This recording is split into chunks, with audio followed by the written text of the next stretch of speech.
Today I'm making a fish sandwich that cost me more than $100.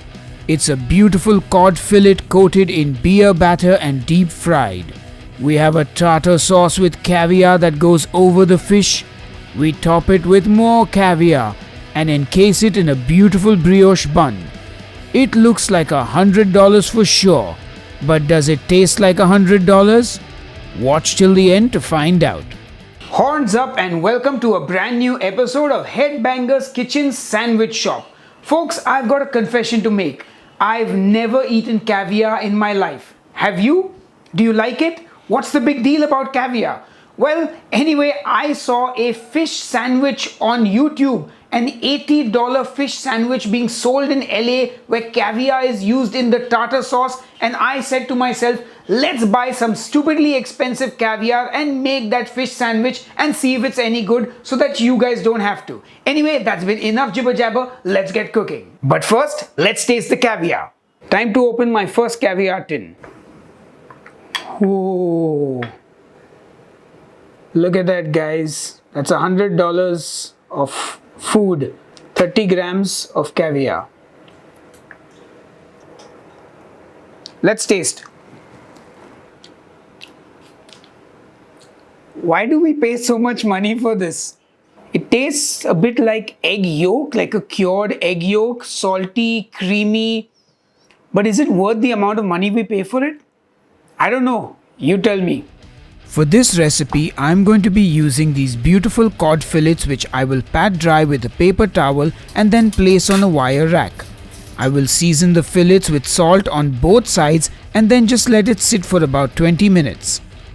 Time to make the tartar sauce, and it starts with some good quality mayonnaise, some diced red onions, some chopped capers, some finely diced gherkins, some freshly chopped dill, and some lemon juice, and give it all a good mix.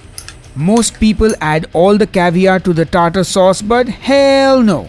I ain't about to waste $100, so I take some of the tartar sauce out in a smaller bowl and I add some of the caviar to that. And I give it all a good mix, and our tartar sauce with caviar, which is the most expensive part of this sandwich, is now ready. In fact, we'll call it caviar sauce. Now I take some all-purpose flour and add that to a plate. I season it with some of my favorite seasoning. I get my fish and give it a good coating in that flour. To make the beer batter, I get a bowl and add the leftover seasoned flour along with some more flour, season with some salt, some more of my favorite seasoning, and now I get the beer and I pour it in and keep mixing. The spoon is futile, so I shift over to the whisk. Before you know it, my batter is ready. You don't want a super thick batter, nor do you want it too thin. This is just right. I get the oil for deep frying ready and I throw in a little batter to check if it's hot enough. Then I dunk my fish in that beer batter and straight into the hot oil it goes. Deep fry that fish for about 3 to 4 minutes till it's nice and golden and crispy. Remove it from the pan and set it aside on a wire rack. Now you just want to drop a slice of cheese on that fish, and then let's get the buns ready. To slice my bun, I get a plate, and then using the plate as a guide, I slide my knife through the bun to cut it perfectly down the middle. Then I get my pan on the stove and melt some butter, add the buns and get them nice and golden brown on one side, flip them over, and after another 30 seconds remove them from the pan. Time to assemble the sandwich and get that bottom bun on first.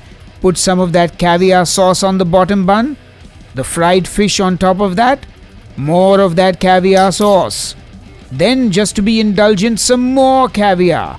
And then the top bun crowns this incredible and very expensive fish sandwich. Just look at that. Oh yeah! Of course, I gotta cut into it and just look at that low light cross section. Anyway, enough jibber jabber, time to taste. Alright guys, let's get stuck in.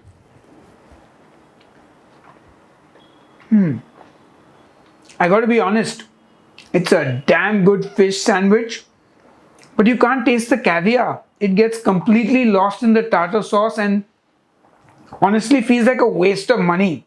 So if you've got caviar in your house, don't put it in a fish sandwich. I'm sure there are chefs everywhere cursing me because I've wasted good caviar. Like I said, the sandwich is epic on its own. It really doesn't need caviar.